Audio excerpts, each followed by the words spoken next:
I'm Alice. And I'm Brett. And this is the Prosecutor's Legal Briefs.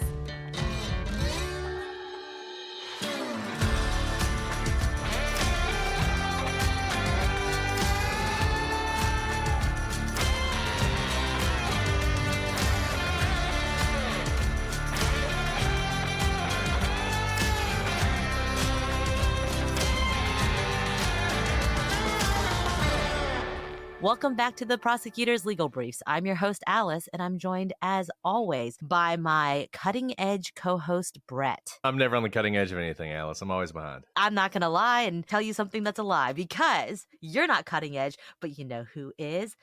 Othram, and we have Kristen Mittelman here today to talk about Othram and also an incredible case they just helped solve because of their cutting-edge technology. Kristen, thank you for being here. Thank you for having me. Well, I'm going to start off really quick because I asked you this by accident before we started, but I want everyone to know this. I've actually wondered this for a long time, but obviously you and your husband founded Othram Labs.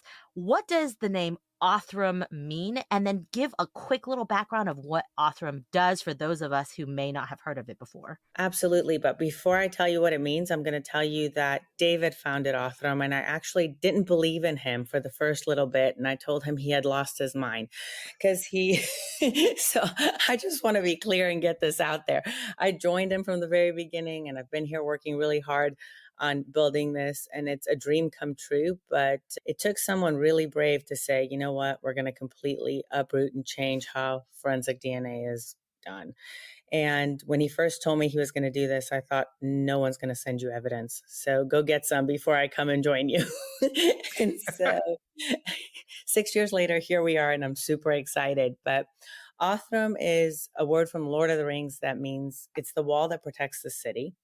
We wanted to build a company that made the world safer and built the infrastructure to make the world safer. If you look at the logo for Othram, you see something that might look like a wall that protects the city in Lord of the Rings, but you also see the carbon ring of life, and the negative space is the person we're identifying. And so to us, that's all we do here at Othram. We were purpose-built in 2018 to identify victims and perpetrators from crime scenes, nothing else.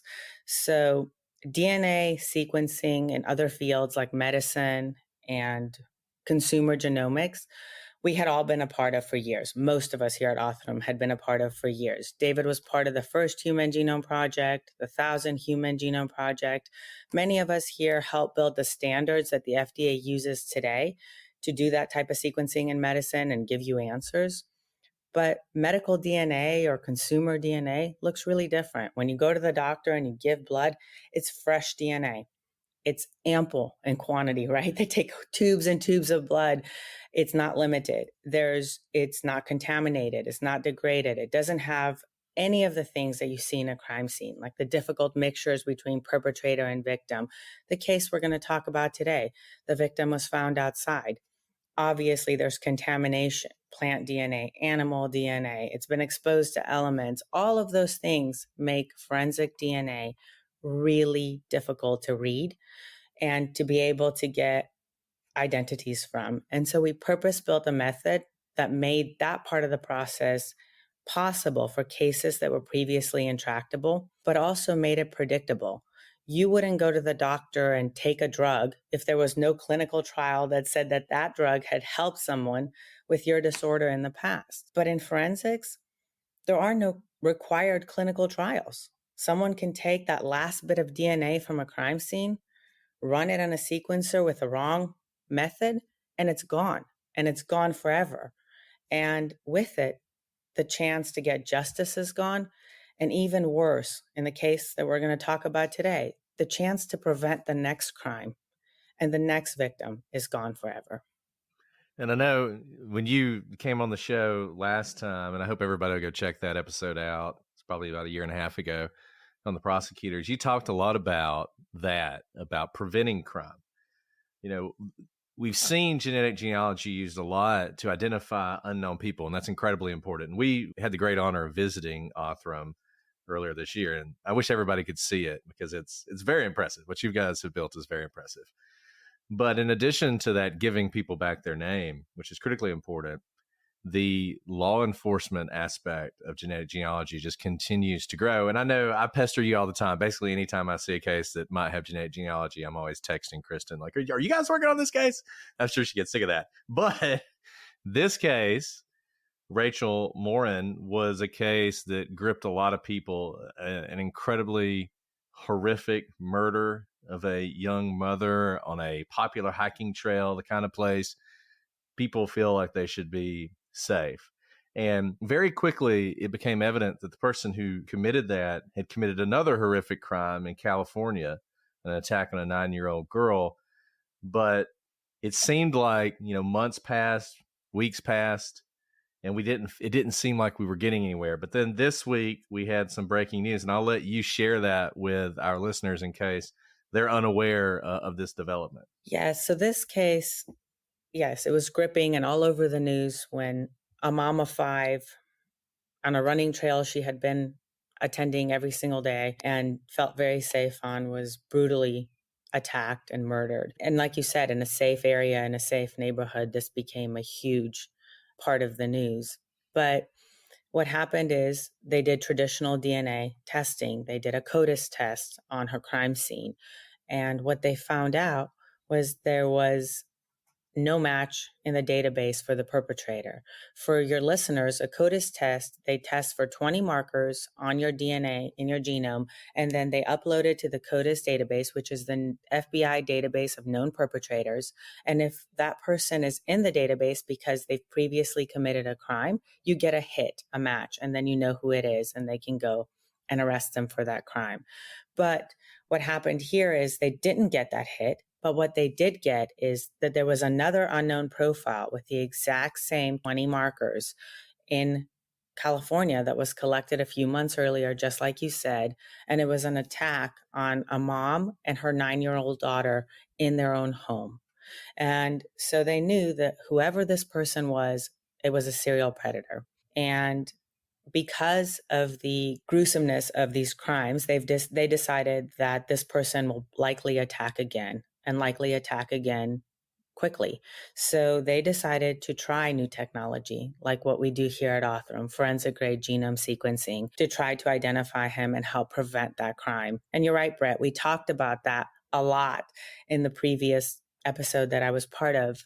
And now we get to see it in action. We get to see a real-time case where CODIS didn't give you an answer.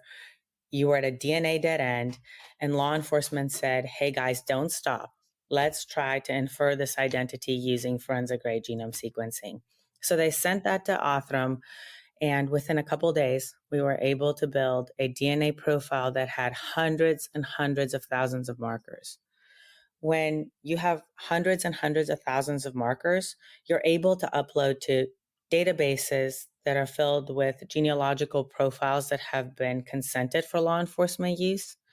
So there's a few databases that people can opt in to law enforcement use. We also have our own called DNA Solves, and we operate the front end of Family Tree DNA. So when you upload to those databases and you opt into law enforcement use, when we upload the perpetrator's profile or a victim's profile to that database, we get really distant matches. Sometimes we'll get a 6th cousin, a 5th cousin, a 4th cousin. And because our profiles are so large and comprehensive and have so many markers in them, you're able to get many different relationships. Often I get this question in interviews: who was the match? What family member led you to identify this perpetrator or this victim? It's never one match. It's multiple different family members, really distant family members, no one you sit down at Thanksgiving with, that have a different distance from you. So it's kind of like a little sonar, and you're trying to fit where your puzzle piece could fit in a family tree that actually shows and meets all the requirements of all the distances and relationships that you have found with those matches. So we figured that's what you do with genealogy. Once that is figured out, then you're able to go track down the person, figure out if they were in the area at the time of the crime, if they had access to the victim, owned the type of weapon that was used, had the type of car that was seen at the crime scene, whatever it is. In this case, matched the video camera that had part of his facial profile, whatever it is that you have in that case, to be able to say, now I think I can get a warrant for this person's DNA collected and do a confirmatory test. So in this case specifically, we built the DNA profile and the FBI did the genealogy. Many of the larger agencies, including the FBI here in the United States, now have genealogists that work for that agency. So they're able to do that family tree building and identify that perpetrator or victim. We love doing that because we can work so many more cases being partnered with agencies that do their own genealogy. So, one thing you mentioned that I think is important, and I know you guys always focus on, is you didn't do the genealogy and then they went and got an arrest warrant for this guy. And there was a genetic genealogy done and he's the guy, so we're going to arrest him. It's an investigative lead that allows them to narrow down on the suspect, because so often, if you know who the suspect is, you can figure out evidence that he did it. Like, a lot of times that's the hardest part. And so you guys are giving them that lead so they can pursue traditional investigative means. Is that basically how it works? That's absolutely right. If you have an investigation, if you as a law enforcement agent get a case and all you know is a partial what someone might have looked like, or a car that was seen at the crime scene, you have thousands, maybe hundreds of thousands of people that could be your scope that you have to look at. When genealogy gives you an investigative lead, you're looking at one generation and male or female people in that generation, because DNA obviously tells you whether the profile was male or female. So you have two brothers or three sisters or whatever it may be in that generation. And so now you have a much smaller scope of people to look at. And you can go ahead and start to figure out who was at the area, who matched the description, who did this, who did that. It basically is like a scaffold approach to an investigation, because we're bringing certainty to an investigation that was mostly uncertain. It was focusing on tips and leads and things that don't necessarily bring certainty and don't necessarily exclude people. They include more people. And so it could become a more burdensome investigation, take longer, and not be able to lead to the answer anyway. And in this particular case, as you mentioned, they knew of two gruesome crimes where the profiles matched.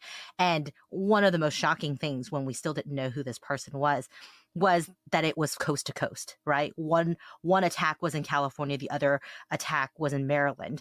And typically when you see serial attackers like this, they have an area that they are comfortable with, that they operate in. Obviously, if you are attacking from coast to coast, it means anyone basically in the entire country could be the next victim. And so there certainly was an urgency in this case.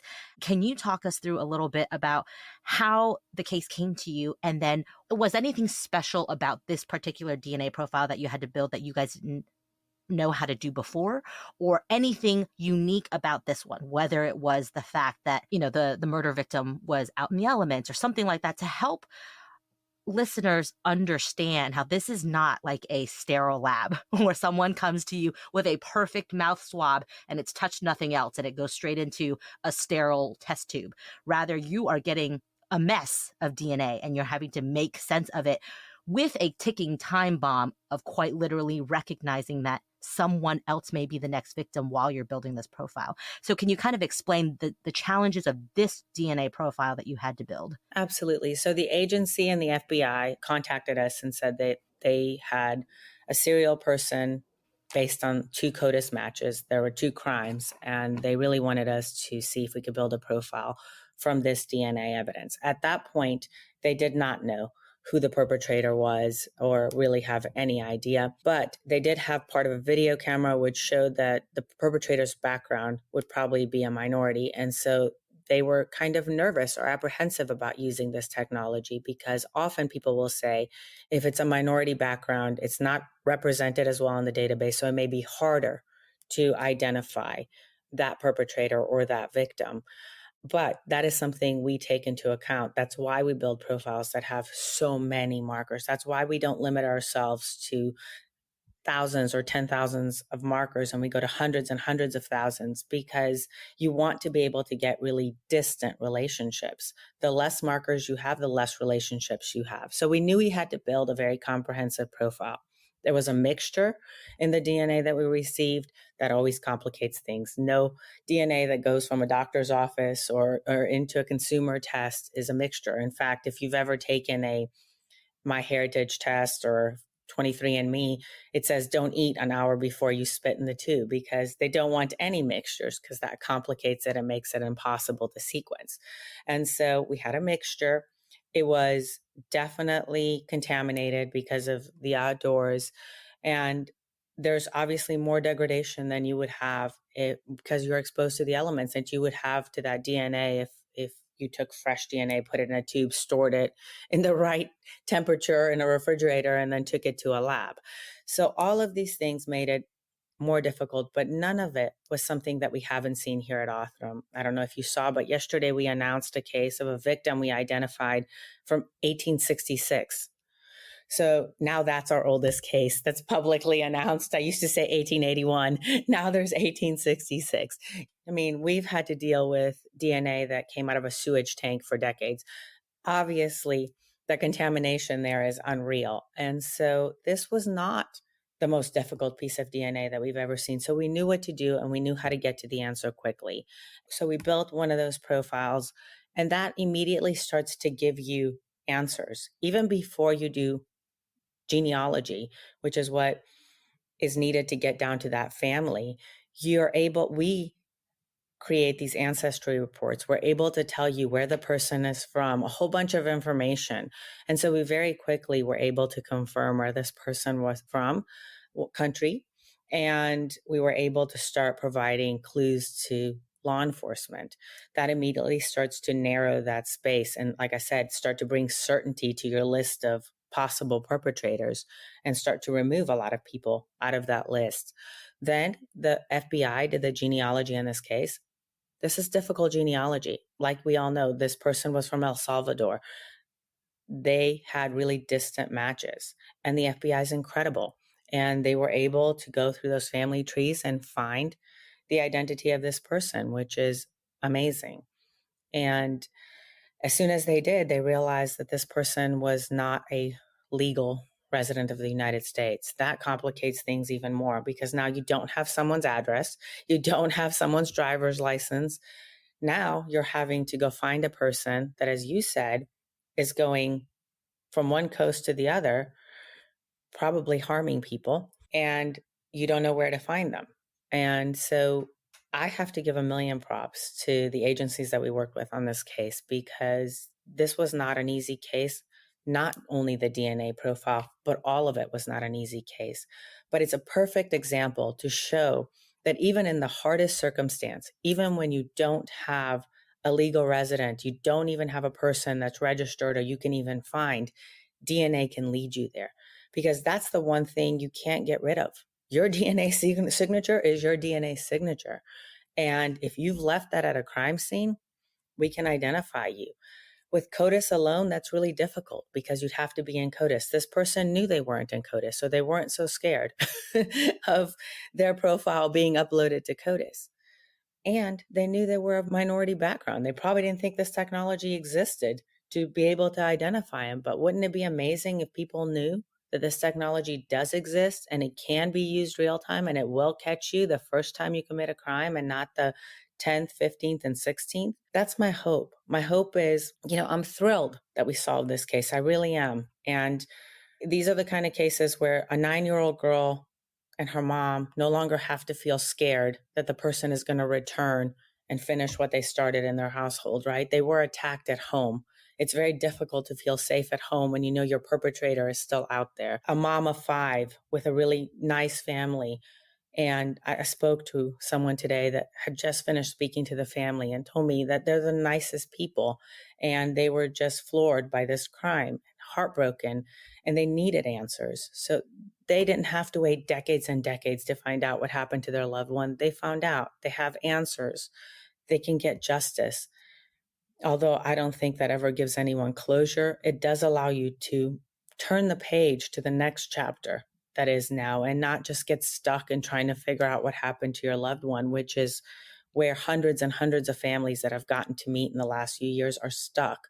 So obviously I see so much of a win, but it's bittersweet to me. I'm actually enraged because there are thousands of these cases, hundreds of thousands of these cases sitting there right now, ready to benefit in the same way, and hundreds of thousands of next victims that will be attacked, that will be raped, that will be murdered because we're not using the technology for every case, because it's new technology. It's not new technology. It's been here for 6 years. It works. It's predictable. It's robust. We've solved thousands of cases so far. This was our 333rd publicly announced example on our website right now. And now we have 334 because I just told you about this older victim, but 333 stories you can read, all very different, all different circumstances. They've all worked. And there's hundreds more cases that people know we're involved in. We've been implicated in court and other things. You can look them up on the internet, but we can't say yet that we are involved in those cases. So, I mean, at what point do you say enough is enough? This works. Let's test it, even if we do it as a little pilot study, and let's see if we can capture some of these serial perpetrators before they do it again.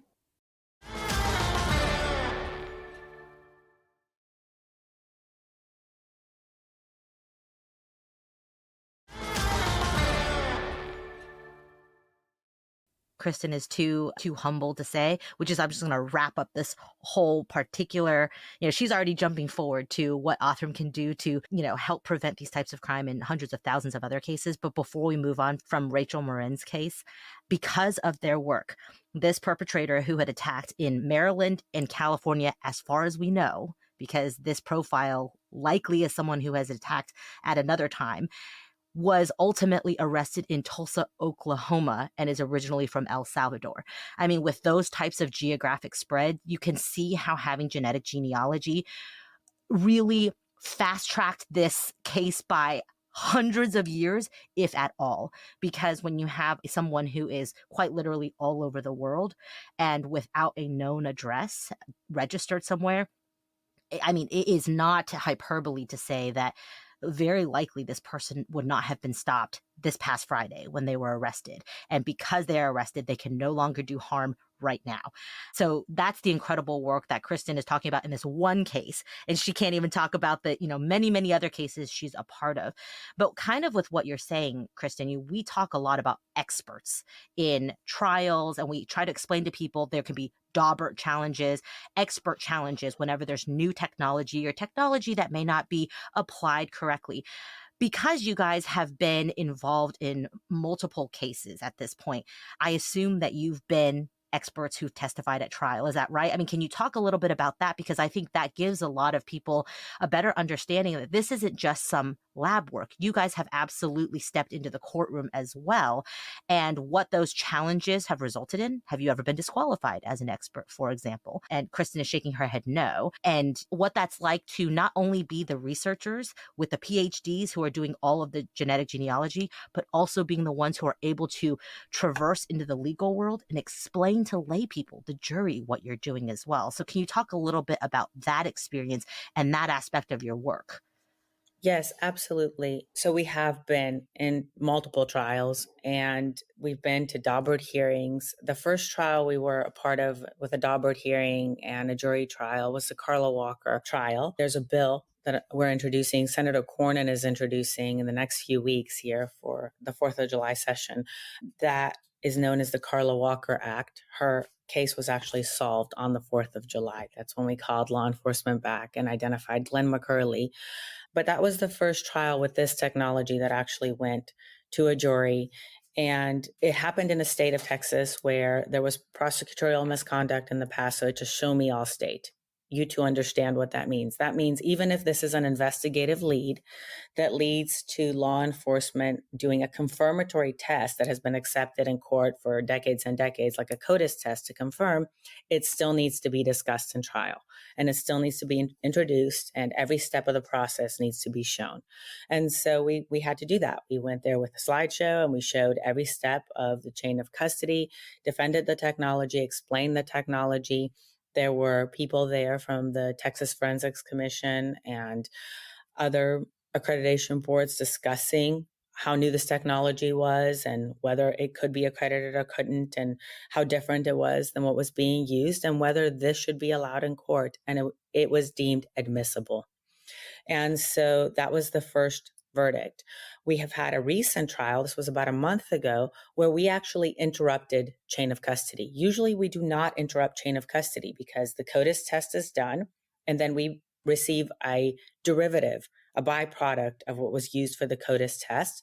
We test that using our methods, return back the investigative lead, and the original material is then tested again to the person that is identified and arrested with another CODIS test, and that is the confirmatory test. In this case, it was a cold case from 32 years ago, again in the state of Texas. So again, a show me all state where you have to go through the entire process. But the original lab that tested the CODIS stuff was no longer around. And so the CODIS test had to be done in a different lab to confirm at the very end. And so we interrupted chain of custody. So that became a big deal. And people wanted to see if that would be admissible. And once again, it was admissible in court, and he was convicted to life in prison. And so we have gone through this. It's been battle tested a few times. Does it have to be battle tested a whole lot more? Sure. Every time you bring new technology into court, every different state that you go to court in, every single time it's discussed, it's important. You're setting precedent. We know that. That is why David, myself, some of our top level people are at every single trial. We don't even charge court fees. We just show up. We create discovery packets and material for each one of our cases for law enforcement, and we will show up for days. We will cut our vacation short, figure out what we have to do, and be there across the country because it's that important. And that's what it's going to take until it becomes something that is routine. I understand that. I know people want to keep this as just an investigative tool, and they don't want to see it go to court. I feel quite the opposite.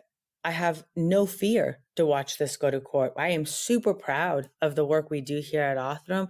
You've seen the lab. You see how protected it is. You see everyone is sterile from head to toe. It's like an ancient DNA lab meets a really advanced genomics lab merged in one. I want people to see this. I want people to see what's possible. I want people to sort of expect this to be the next step when you're at a DNA dead end, and to expect this to be something that is tested in court. I think it's terrible that just because you use new technology, people dismiss the answer or dismiss the results.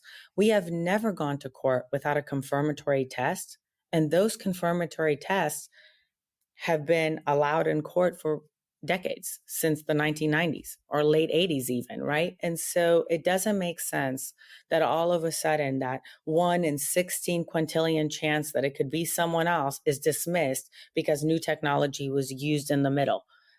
But if people need to see all that and talk about it, albeit, let's do it. Let's talk about it every day. Let's explain it.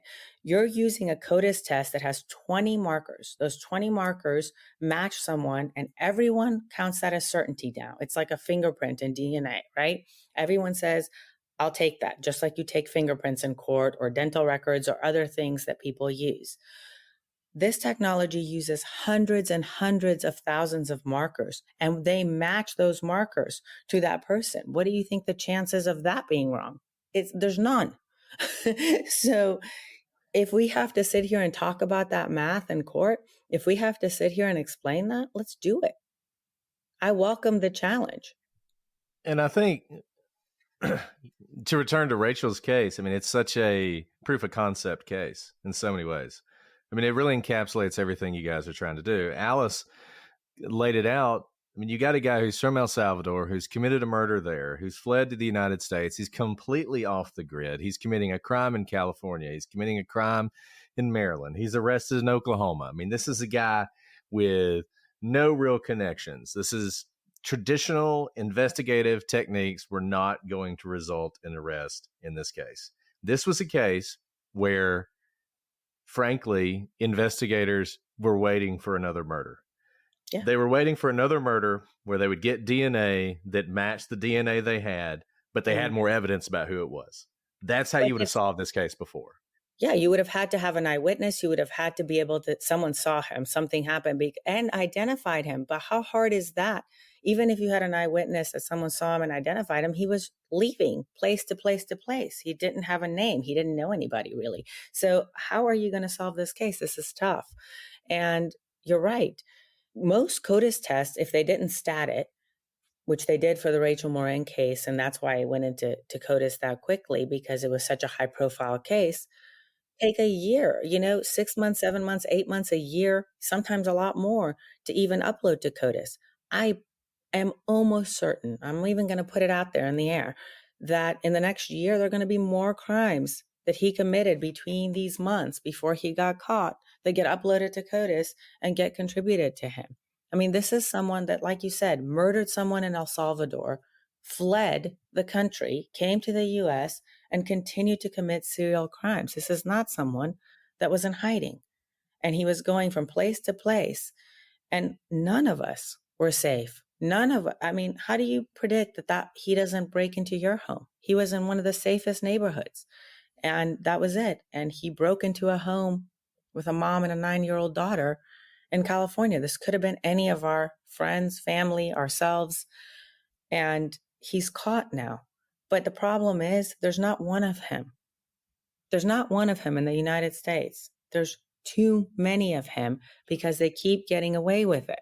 We got a lot of law enforcement people who listen to the show. What is the obstacle that is preventing more law enforcement from taking advantage of this technology? Is it just doubt? Is it not knowing about it? Are there some rules or laws that need to change? What is it that's preventing this from going full across the board, used everywhere? Funding. So CODIS testing is free to law enforcement.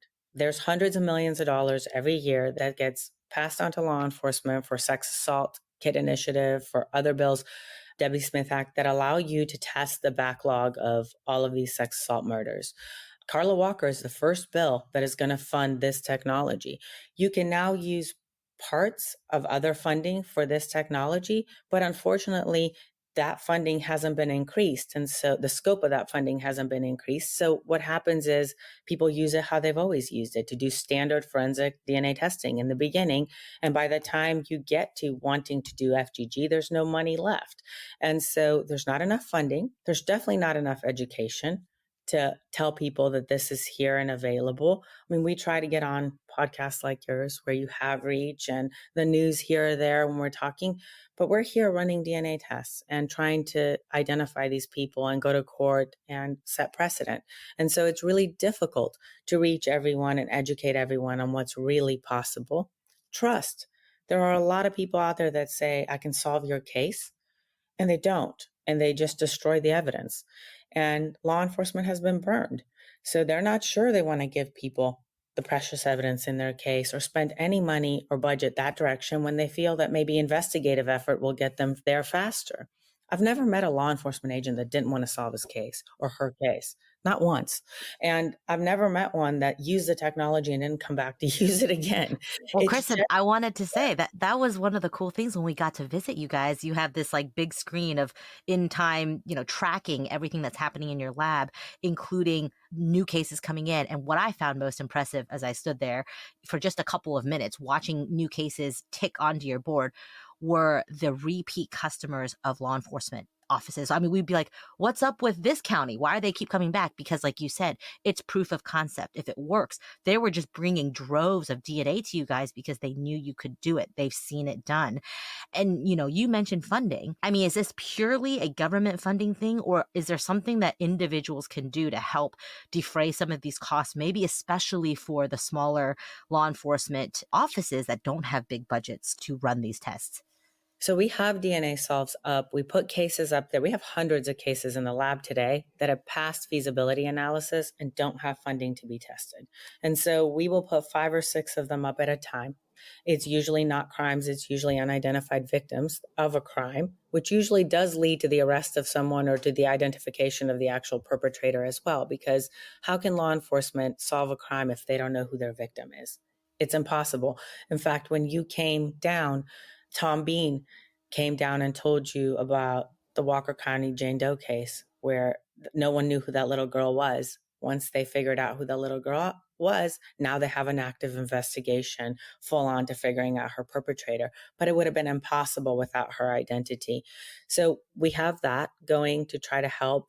We have philanthropists. We work with media. We work with nonprofits to help fund certain cases in certain areas and try to patch the delay in federal funding. I think federal funding is coming. I mean, I spend most of my days in DC talking to people and trying to explain the need for this. And we actually have a ton of support. Everybody wants to catch serial killers and rapists. Nobody wants them to go free. It's not even a partisan issue. I mean, at this point, this is probably one of the few things that everyone is on the same page for. So I think it will happen. But I think that there's more than just funding that needs to happen. And I hope Carla Walker sets the structure for that. The first thing is let's fund law enforcement to be able to use this technology as proof of concept. The second part to that is if you are testing your DNA with new technology, what technology are you using? And are you identifying the perpetrator or the victim? And how long is it taking? And why does that matter? It matters hugely because if you're just destroying DNA, running the DNA, you're not helping because you're actually letting this person go free and you're eliminating the chance for justice. Then how long it takes you is a huge issue.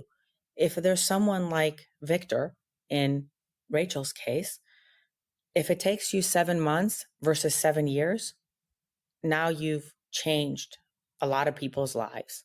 And so here is where all of that needs to be taken into account. And the government needs to then decide what technology should be funded and to what extent. And I feel like that's part of the Carla Walker Act. For the first time, there's metrics for forensics. And I got a lot of pushback for that. Nobody wanted to be accountable for metrics. And I want to be accountable for metrics because if there's technology out there that's better than forensic grade genome sequencing at Othram, and I'll be the first in line to use it. I will try to perfect that. And then we should go ahead. Every case deserves the best case scenario. Every case deserves the best chance to being solved because justice is not a luxury. I have now heard more times than you can even imagine on the Hill. Oh, Othram is just the Rolex of forensics. Othram is, the Rolls Royce, but we don't always need a Rolls Royce. No, Othram is not a luxury. Forensic grade genome sequencing is the best technique for being able to identify someone from a crime scene. And every single person deserves justice. Yes, we can afford ourselves luxuries, and that is on us, whether we choose to buy a Rolex or a Rolls Royce or whatever. But a victim is not getting a luxury when they get justice. It is a need. It is a human right. And it's something that as a society, we owe to them. And so if you go to a doctor and they don't give you the best treatment, that's malpractice. It should be malpractice in forensics as well. It's unacceptable to use something that is less efficient because you know somebody or because of something. I don't care what the reason is. There's just no excuse. It's inexcusable and it needs to change. And that's why those metrics are so necessary because this isn't about equity for vendors, for a type of process, for a method, even for law enforcement. This is about equity for victims and their families. And the right thing needs to be done. And like you said, I mean, law enforcement wants those metrics too, because you've shown what you can do, but the trust it's tough, especially with a new thing you haven't used before. It's really hard to get past that. And that's why I want to highlight something that there's so much good that you guys do, but you just mentioned feasibility reports. That is something that not every lab does. And we've talked about this a lot. Every time DNA is run, it's consumed. And once all the DNA you have from a crime scene is consumed, you're out of luck. There's no more DNA to run in the future. Can you talk a little bit more about what that feasibility report is that you guys do? I don't think I've heard other labs do this, and why law enforcement, if they're listening to this, this should be the game changer, because my understanding from Othram is if you cannot extract a profile, a usable profile from the evidence, you will not run it. And so it's like a get your money back free thing for law enforcement, right? Like they actually have no risk. So can you talk about the feasibility report to educate people about how you yourselves are taking the risk out of your technology?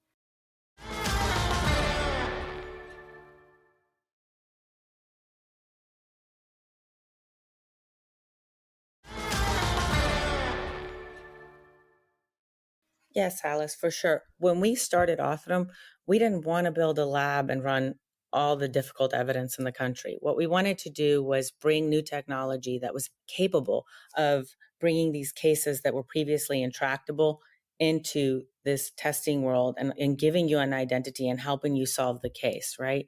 And again, part of the Carla Walker Act is to be able to disseminate this technology, train and disseminate this technology to state labs all across our country, so that there's not one Othram, so that there's hundreds of us, thousands of us. That would be even better. And we're all working these cases using this technology. But to be able to do that successfully, we needed to know that we were building something that worked and that was predictable, robust, and scalable. And to do that, we had to do everything in-house. We had to be able to control every part of the process so that we can build truth sets. You build those truth sets in clinical trials. You build them when you follow a patient from beginning to end. You build them in most scientific studies. We have helped solve more cases using this type of technology than anyone on earth. And we've done it in-house. And each time we have collected data from each part of the process so that we understand exactly how we did it and what we did. And every time a new piece of evidence comes to Othram, we compare that DNA to the thousands of cases that we've solved. And if it matches something that we've been able to successfully build a profile for in the past, then we proceed. It passes that feasibility analysis. If it doesn't match something that we've been able to successfully build a profile with in the past, we stop. We go back to law enforcement and we tell them, technology is getting better every day. Wait, we're not sure we can build this sample and we don't want to consume it or consume your budget. Let's solve another case. 30% almost of the cases that come to Othram, we do not run. We do not collect money for, and we do not proceed because it is the wrong thing to do. The other thing we do, though, is we have a research lab. You saw it when you came here. It's not part of our forensic lab. It's completely separate. We make our bucket list of the types of cases we wish we could solve, the types of cases that right now we say hold to, whether it's multiple contributors, whether it's burnt remains, whether it's whatever it is. And then we go and we work out protocols to be able to do that with mock DNA. And then we bring it into the forensic lab. And we've done that. We've gone back to law enforcement and we've said, we can do it now. We figured it out. Tom Bean's case, again, was one of those. It was a formaldehyde fixed, paraffin embedded block. That was all that was left of this little girl that had been tortured and murdered. And everything else was gone. And no one had been able to sequence that type of DNA before because formaldehyde causes crosslinks in the DNA. And those crosslinks make it really hard when broken to actually read the sequence. We worked on it until we were able to go back and work every case that has been preserved with that type of chemical or fixative. Same with burnt remains, same with difficult mixtures, same with contamination where all you have left is 0.1% human DNA. All of the things that would have stopped us before, we're starting to tackle bit by bit. We haven't tackled everything. No one has, but we are getting there. But what we promise is we won't run your evidence and take your money, knowing that money is so limited in law enforcement budgets, unless we know that we can bring value to the investigation. Now, I can't ever guarantee you matches, but I can guarantee you that I can tell you their biogeographical ancestry. I can start giving you information. We can get close. We can start working the case. No one can predict if it takes days or months or years to do the genealogy. There's so many variables to these investigations. No one can predict how fast you can find someone like Victor that's out on the run. But what we can say here at Othram is that we will be law enforcement's partner the entire way until that case is solved and it goes to trial. And everyone should be held to that standard. Anyone that takes DNA evidence from a crime scene needs to think that all the people that are being affected by that sample being consumed in a way that is not responsible. And if people don't want to do that because we live in a world where businesses can do just what they want to do for funding or for whatever, then the government needs to make that a requirement. We need to have metrics. You need to meet a certain level of standards before you can run forensic evidence like this. You need to be able to solve this many cases predictably. You need to be able to run this type of DNA in the past. You need to show us that you've done this before you consume the piece of evidence. I don't know what the requirements should be, but there should be requirements, and that's what those metrics are. And then this should be something that law enforcement is required to use. If you have a case with a serial predator and you're at a dead end with CODIS, don't wait 5 years. Don't wait 10 years till you can figure out how to solve the case. Run it through new technology that is predictable. I think that's at least the next bill I'm going to work on. I'm going to tell you right now, I'm going to call it the SPA bill, Serial Predator Act. I'm out because this case and so many more have shown me that these people, they're right next to us. They're living right next to us in plain sight, right next to our kids, right next to our families. And they're serial killers and they're serial rapists. And we can catch them and we can stop this from happening right now. And we don't because it's not required. And so whatever it is, whatever infrastructure we have to build to where everyone feels comfortable making this a requirement, let's do it. Let's do it all together. I mean, I want to sit at a table of everyone and figure out how everyone is comfortable and how everyone feels like that's the next step and how we move forward. Because I know that we're all on the same page that we don't want these people next to us or our children. And they're there. And the more I work here at Othram, the more scared I am to go outside. I'm serious. I've been there. Yeah. So I'm serious. I want to not be scared one day because I want to know that people know that they're going to get caught the first time they commit a crime. And they're not going to go for that second crime, third crime, and fourth crime. We can't stop all crime. People are going to do bad things. That's for sure. But we can stop serial crime. And we can prevent people from being unidentified victims. There should be no more unidentified victims in the United States, and there should be no serial predators. The technology works and it's here. So what does it take for us to give it to everyone that needs to have it, that wants to have it? What infrastructure needs to be built? What metrics?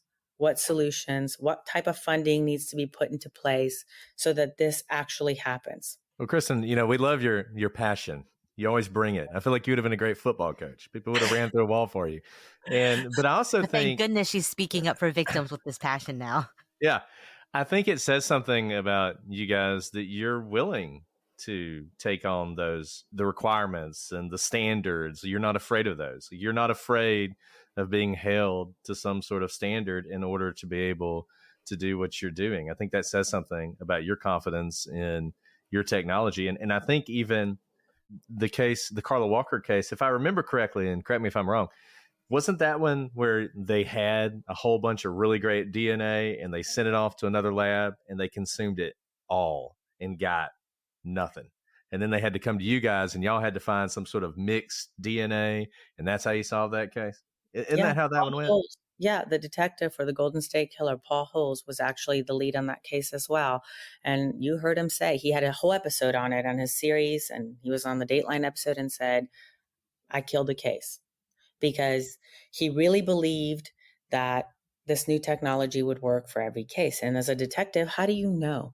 And they took the DNA and they threw it on a microarray rather than doing the type of forensic grade genome sequencing that we do. And With a microarray, you can't predict. And if you have mixtures, if you have contamination, you get nothing.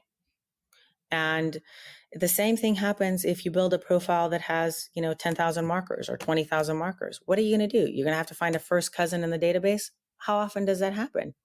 Very infrequently. So what happens to the rest of the cases? What are you going to do? Wait until a first cousin uploads to the DNA? Then you might as well be waiting for CODIS. It's a mistake. If you have one shot to identify a perpetrator of a crime or a victim of a crime whose family's out there looking for them, it's time to do the right thing. And just trying out things that might work or don't work or could work, it needs to be predictable. And no one's going to build predictable products. They're expensive. I mean, you saw how insanely controlled our lab was in order to be able to bring in this predictability. But people will build predictable products if they're required to. And so it is our lawmakers' job to create policies and laws that require that if you're running someone's last chance to justice, you're doing it in a predictable manner. Just like we require that your oncologist is predictably treating you with cancer drugs. It's not any different. It's still science. We're not doing anything different. We're asking for predictability to do sequencing in medicine. You can't sequence someone, get bad results, and then guess on their treatment. You have to have certain markers and results and pick the treatment. So this is no different. This is still DNA sequencing. And you know what? You can call your patient back and get more blood. I can't call the perpetrator back and get more DNA. And so it's even more important that it's done right in this field because we only have a few shots to get it right. And so, yeah, I am super pumped up about this. Sorry, but not sorry because someone has to be, right? And if I'm going to spend the rest of my years, my working years at Othram doing this with the amazing people that I get to do this with every day, I want to do it for a reason. I don't want to do it to solve hundreds of cases or thousands of cases. I want to do this so that every perpetrator out there is scared to commit the next crime. I want to do this so that people know that their loved one is going to be found and identified, and they have the hope that it's happening in the next this many years, and that they will be one of those people that get that phone call. And it's feasible. It's feasible if everyone starts to get behind this and everyone starts writing to their lawmakers, their senators, their congressmen, their representatives, and starts telling them, look, forensics shouldn't be something that is sort of guessed upon or doesn't have metrics. Forensics should be something that you're accountable for. There are accreditation boards out there that accredit certain methods. But in forensics, accreditation means you use the same process in the same way every time. Again, the end result isn't the metrics for accreditation in forensics. You can solve no cases and do the same thing every time and be accredited. That's terrifying to me. And so, yes, I am an advocate. And you guys know, most of us here at Othram have somehow in some way been affected by crime. Someone we loved, ourselves, someone else has been affected by crime. That is why we jumped out of lucrative fields like medicine and consumer genomics into forensics to do this, because we know that it's needed. And so, yeah, we are advocates for this. And it means more to me than I can explain. It means more to me than a job. And it's hard for me not to say it. And I may not have the only right solution. We may do all these metrics and build these laws and find out that there are 3 correct solutions, and then we can improve upon those. When someone develops a new drug in pharma, people use that drug and they get excited about it, and then they improve about that on that drug. They don't just say, oh, I didn't develop it, so I won't use it. That's absurd and malpractice. So here we are again. We can all work together and build a way better future where we're all safer and we're all happier, and we all know that we can go outside without being terrified. So let's do it. And Kristen, that's so right. Everything, thank you for your passion, because you feel the urgency, and literally in the Rachel Morin case, we see the urgency is because you are saving literal lives with the work that you do. But on top of that, it is not to say that Othram is the only one. You are trying to raise the bar for all people who do this as it should be. We are always saying that, we should expect the best from our law enforcement. When there's mistakes, that's why we're so hard on them, right? Same with genetic genealogy. And thank you for advocating for these things that actually put more regulations and reporting requirements on yourselves. And you're saying across the board, we should all do better because victims didn't choose to be victims. They don't get to choose the investigative tools. What all of them should get is justice. And especially all of those Jane and John Does, no matter how old, hundreds of years old, they deserve a name because they have a name. We just don't know it until it's found. And what an amazing testament to what you all do. And you've given us so many calls to action. So I just want to remind people of this. Go to DNA Solves. You can donate whatever amount of money you have or want to give to specific cases. We actually have talked about this and we will do it. Why don't you guys tell us one of those DNA solves that needs funding, needs a voice? Tell us which one or ones you want to cover. We'll cover it. And let's work together as a prosecutor's family to fund that case and make a difference, a real difference in a case that Othram is trying to solve right now.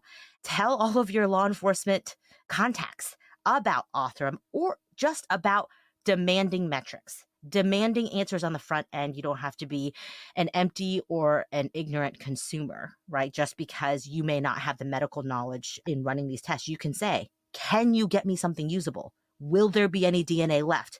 Is this the last chance to justice? And if it is, and you're saying you have like a 5% chance, not taking that risk right now. Give me back the DNA. You get to use your voice and you get to tell people who write laws and determine funding about Othram. So get Kristen on your show. If you're on a podcast or YouTube channel, get her out there because you hear it.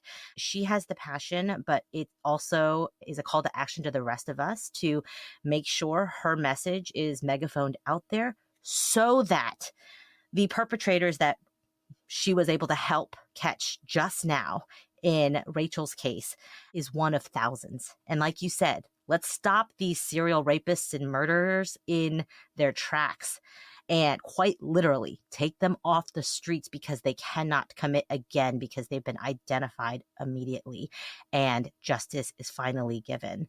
Kristen, thank you. We could talk to you literally for hours, and I hope we do for many other cases. Anytime you want to come on, I mean, literally, we will rearrange all our schedules because you are doing God's work.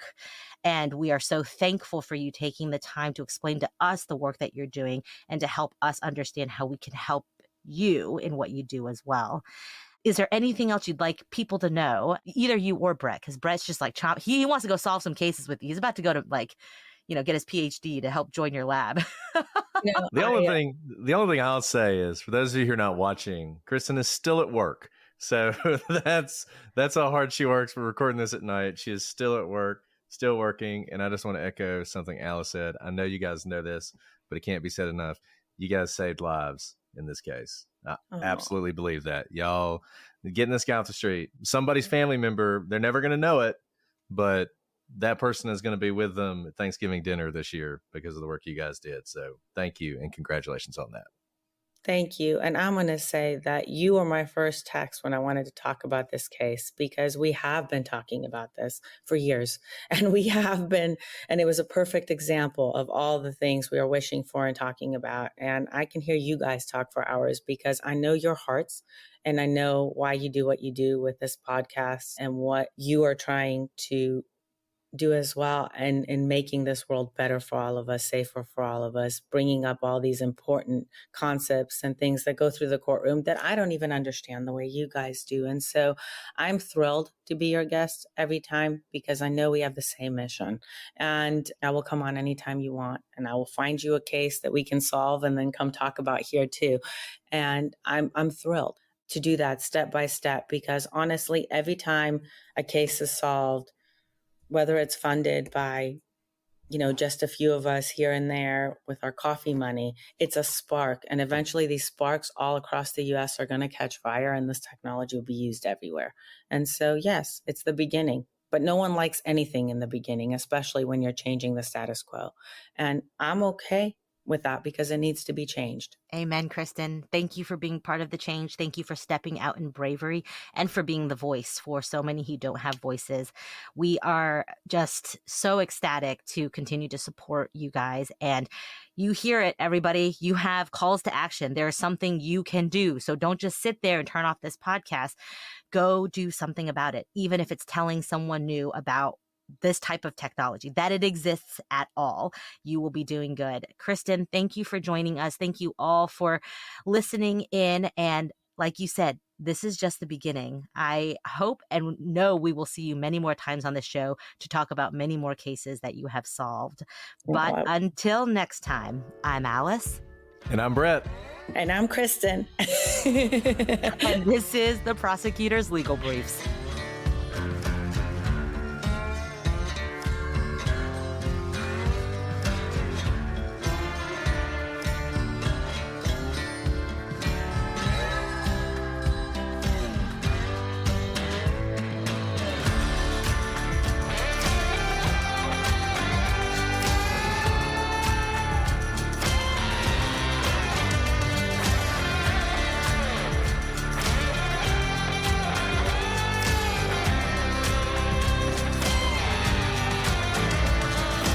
You get to sign off too. Yeah, you're part of the show. Thanks, guys. And Thank you. David just announced a new solve. Is it the? Oh wow! It's a second Maryland case. While we're sitting here. Okay, I love whenever you look over to the side because another case is solved.